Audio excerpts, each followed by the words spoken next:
And I talked about hierarchies. Now, it's very important where you are in your hierarchical position with regards to other people in relationship to your mental health. And this is a really important thing to understand because you have an ancient counter in your brain, and that was the point of the biological comparisons, and lobsters being one set of comparisons, but not only lobsters. We know perfectly well, animal behaviorists, people who know their neuropsychopharmacology, know perfectly well that the serotonergic system operates quite similarly across most animals with complex nervous systems, and one of the things that it does is track relative status position.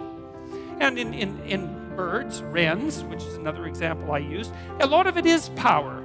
You know, a wren's a little bird. It's quite a cute bird. It sings very nicely, and you think it's harmless, but it's not. It's a vicious little character. And I used to sit in my backyard and record wren songs on my tape recorder, and the wren that lived in our backyard would dive bomb it, 4 inches away, and it was very brave of him. And he had a little nest that was up in a tree, and there were some nests that we had built, birdhouses, in the neighborhoods nearby, in the yards nearby. And he would go, like half his day spent stuffing those other birdhouses with sticks, so full that no bird could get in them. It was like, this is my damn yard, which is what he was saying when he was singing so beautifully. And you better look the hell out, because if you build, I'm going to stuff your damn house with sticks, and if I see you sitting on a branch, I'm going to dive bomb you and knock you off.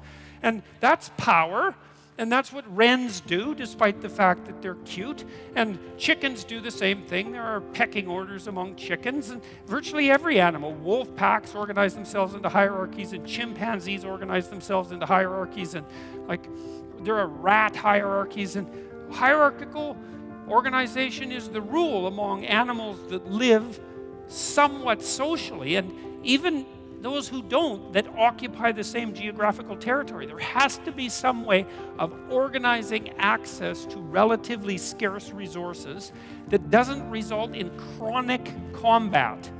Because chronic combat, well, look, you're wren A and you're wren B, and you decide to have it out, so you peck yourselves half to death, and you're wren C, and so you got a little bit more patience. You just wait until those two wrens beat each other to death, and then you move in. It's like it's a stupid solution. It doesn't even work for wrens, let alone people. And so, the wrens announce their prowess, and they do that with the quality of their song and their displays, and they indicate to one another who shouldn't be messed with, and then there's a minimum of combat. And you could make a pretty good case that that's power. But it's not like wrens get together and build like wren apartment houses and then go out on collective collective insect hunting expeditions and bring them all back and distribute them, or make insect farms so that there's more insects for all the wrens. They haven't got that far, They're competing in a zero-sum game. And that isn't what human beings do. We figured out how to not have zero-sum games a very, very long time ago. And it turns out that if the game you're playing isn't zero-sum, right, which means that there's only a finite number of resources and everybody has to fight to the death for them, and some are going to get the lion's share and others are going to starve. If you're not playing a zero-sum game, then you can learn to cooperate and compete in an intelligent and civilized manner, and all of a sudden, there's more than enough for everyone. Now, still, some people are going to have more than others, but there's nothing. How are you going to stop that? And do you want to? Do you want to only know do you want to only be allowed to know what everyone else knows? You don't get to know anything that anyone else knows, because it's got to be equal. You want everyone to be exactly the same amount of attractive.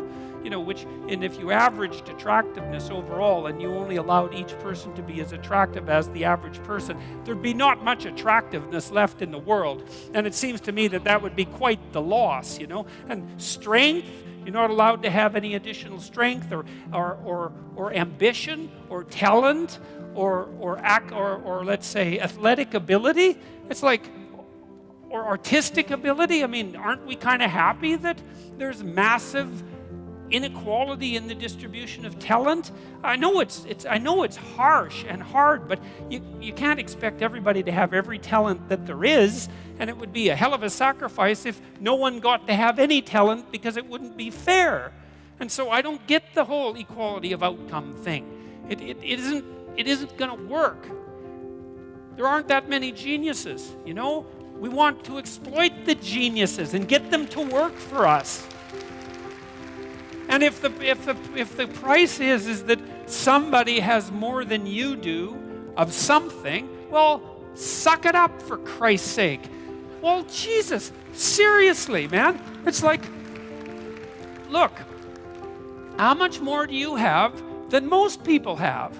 You know, you need to make $30,000 a year to be in the top 1% of the socioeconomic distribution worldwide. You know, you always hear about the 1%, right? The evil 1%. And they churn, by the way, because it's not the same people all the time. It's like all of you here are in the evil 1%. And you think, well, that's not very fair, because I was really only talking about within my country. Well, that's convenient for you.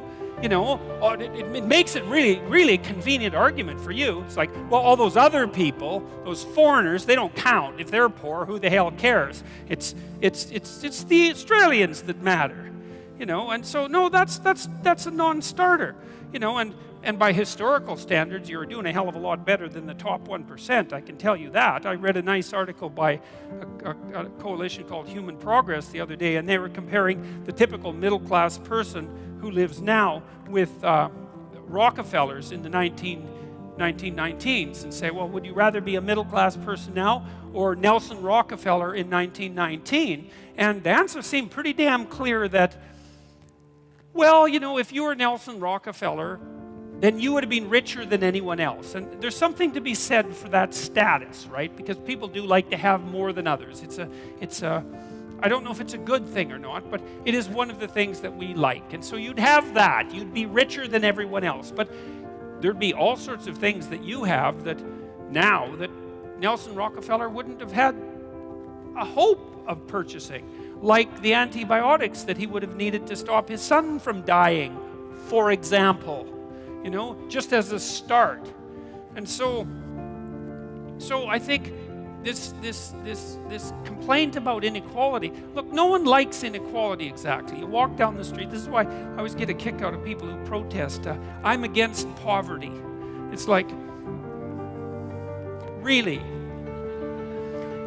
You're against poverty, and you think that's a unique enough attribute so that it was worth your time to make a sign that said that you were against poverty and show other people.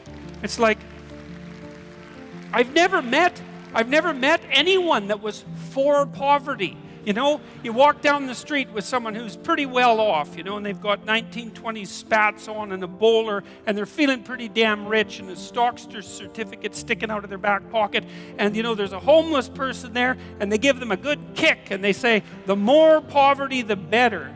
It's like, no. You know, when people walk down the street and you see homeless people, and homelessness is a complex problem. Like, you think, well, homeless people are poor. It's like, yeah, man. That's like one problem they have out of 50. And like, I've worked with poor people, you know, in my clinical practice, and poor in multiple dimensions. And many of them, you gave them money, they were just done. Especially if they were like alcoholics and cocaine addicts. As long as they were broke, they had some hope of living through the next month. But as soon as their unemployment check showed up, man, they were face down in the ditch 3 days later, right? Nothing but cocaine and alcohol with all their idiot friends for 3 days. And then they'd show up back in my practice saying, you know, God, I relapsed again. I said, well, what happened? Well, my money came in. It's like, yeah, money's really going to do you a hell of a lot of good. It just kill you faster than poverty. Now, not that there's anything good about poverty, but it's not like these are simple problems. You know, walk down the street and you see someone who's been an alcoholic for 20 years and maybe they're addicted to methamphetamines as well, or maybe they're schizophrenic. It's like, it isn't unequal distribution of monetary resources that is the primary cause for that problem, and it isn't going to be some sort of straightforward redistribution that's going to fix it, because it's way more complicated than that.